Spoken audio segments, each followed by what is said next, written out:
Hello friends, मैं engineer Dinesh Tripathi. दोस्तों, अगर आप पिछले 10 एक सालों का आईएएस का रिजल्ट खंगालें तो आपको ये पता चलेगा कि फर्स्ट अटेम्प्ट में जो लोग आते हैं उनकी रैंक फर्स्ट 20 होती है। यानी कि वो बिल्कुल मेरिट के बेसिस पे ही आते हैं और उन्होंने कोई कोचिंग भी नहीं ली होती है। इससे जो निष्कर्ष निकलता है कि अगर आपके अंदर मेरिट है, हो सकता है 19-20 रह जाए, 2-4 नंबरों से रह जाए आपका, तो मेरिट अगर आपके अंदर है तभी आप अगले साल कोचिंग लें। और अगर आपकी रैंक बहुत नीचे है और 19-20 का मामला नहीं है तो बेहतर होगा कि आप क्विट कर जाएं।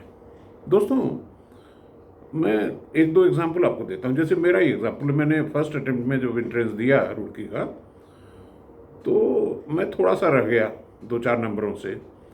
और रीज़न क्या था कि जो पेपर था वो मेरी समझ में नहीं आया। कुछ अंग्रेजी में था, हम लोग गांव के रहने वाले थे। उसमें लिखा था you can attempt any number of questions, there were 20 questions in math papers, but the best 10 answers will be counted. अब मेरे दिमाग में चल रहा था कि नेगेटिव मार्किंग होती होगी तो ये सब, तो मैंने 10 ही क्वेश्चन अटेम्प्ट किए। लेकिन नेक्स्ट ईयर में मैंने क्या किया, 20 के 20 से दोनों पेपर में अटेम्प्ट किए और मेरी सेकेंड पोजीशन आ गई ऑल इंडिया लेवल पे। उसी तरह से एक दूसरा उदाहरण मैं बताता हूँ कि जब मैं वहाँ पढ़ाई कर रहा था, फाइनल ईयर में पहुँच रहा था, तो हमारे बैच से सीनियर बैच में एक डीके जैन साहब हुआ करते थे। तो उनको हॉस्टल में रात में कोई पढ़ते हुए नहीं देखा था। और वो करते क्या थे कि रात में 10-5 लड़कों का गैंग बना करके पूरे हॉस्टल में घूमते थे और जो 12 बजे के आसपास या 12 बजे के बाद पढ़ता हुआ मिल जाए उसको कमरे से निकालते थे, कैफेटेरिया में ले जाते थे, कहते थे भैया सबको कॉफ़ी पिलाओ आप।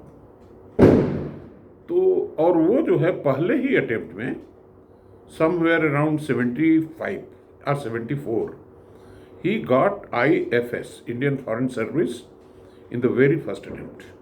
आप गूगल करके भी देख सकते हैं। वो बहुत सारे देशों में हाई कमिश्नर रहे और एम्बेसडर रहे। तो कहने का मतलब ये है कि आप लगातार 10 साल कोचिंग ले रहे हो, अपना गोल्डन पीरियड लाइफ का बर्बाद कर रहे हो। पहले ही अटेम्प्ट में आपको पता चल जाना चाहिए, दूसरे अटेम्प्ट में एकदम निष्कर्ष ले लेना चाहिए and then you should quit. ये मेरी सलाह है, आप माने ना माने। धन्यवाद।